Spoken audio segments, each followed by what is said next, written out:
Imagine this. You're sitting somewhere familiar. Nothing dramatic is happening. No immediate danger, no crisis. And yet, your chest feels tight. Your thoughts won't slow down. Your body is restless, as if something is wrong, but you can't name what it is. You tell yourself you're fine. You remind yourself that others have it worse. You breathe. You distract yourself. You try to calm down. But the feeling doesn't leave. It lingers. It hums beneath the surface. Quiet, persistent, exhausting. You've probably been told this is anxiety, a disorder, a chemical imbalance, a malfunction of your nervous system, something to manage, something to fix, something to get rid of. But what if that story is incomplete? What if anxiety isn't an illness at all? What if it's a signal, one you were never taught how to understand? Because here's the uncomfortable question most people avoid. If anxiety is just a malfunction, why does it so often appear when you're doing everything right? When you're being responsible, when you're being productive, when you're being reasonable? Why does it rise not in chaos, but in control? Why does it tighten its grip not when you're reckless, but when you're careful, compliant, contained? Maybe anxiety isn't asking you to calm down. Maybe it's asking you to stop abandoning something inside yourself.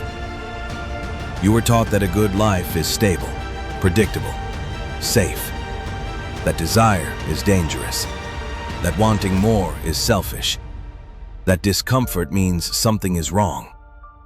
So you learned to manage yourself. You learned to mute impulses before they caused trouble, to soften opinions before they caused friction, to choose what made sense instead of what felt alive. You became functional, adaptable, impressive, and slowly, quietly, you began to disappear from your own life.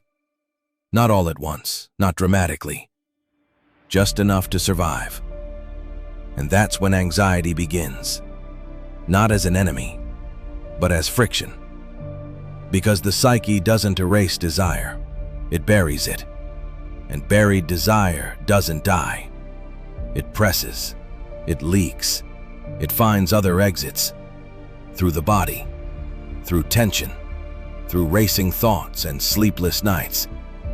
Anxiety is what happens when what you want and how you live drift too far apart. It's not random, it's specific, but the message has been blurred by fear. So instead of asking, "What am I avoiding?" you ask, "What's wrong with me?" Instead of listening, you suppress. You optimize routines, you track habits, you breathe through panic. And none of it quite works, because anxiety was never about regulation. It was about truth.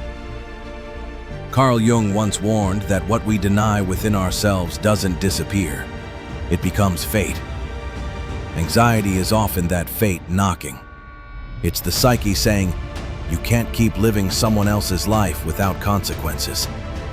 And the more intelligent you are, the more capable you are, the easier it becomes to rationalize the disconnection. You tell yourself you're being mature, practical, realistic. But underneath that language is something quieter. Resentment toward the life you never allowed yourself to want. Anxiety is not fear of the future. It's grief for the self you've postponed. This is why anxiety intensifies in stillness, when distractions fade, when the noise stops. Because what remains is the voice you've been outrunning, the one that asks, is this really how you want to live? And if the answer is no, but you keep going anyway, the nervous system escalates. Anxiety isn't a polite suggestion, it's a boundary. It shows up when compliance has gone too far, when you've traded vitality for approval, meaning for safety, truth for peace. And society rewards this trade. You're praised for being composed, for being disciplined, for not making waves.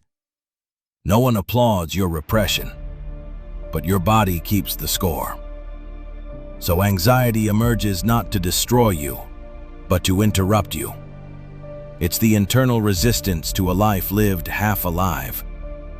This is why reassurance doesn't work. You can explain all day why nothing is wrong. You can list your achievements, your stability, your reasons to be grateful. And still, your body tightens. Because anxiety doesn't respond to logic.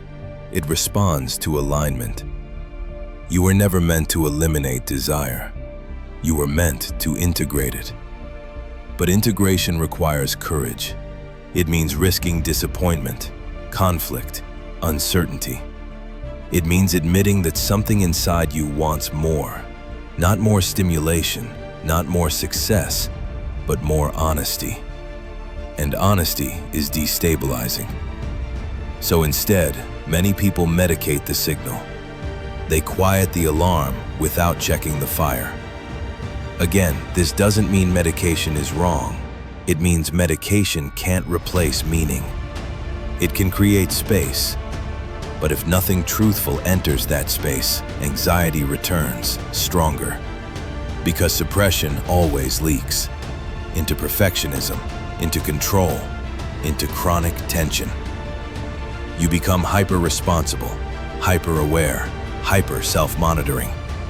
Anxiety thrives in people who are constantly trying to be better, not because improvement is bad, but because self-rejection often disguises itself as growth. You don't rest because rest feels unsafe. You don't desire because desire feels irresponsible. You don't speak because speaking feels dangerous.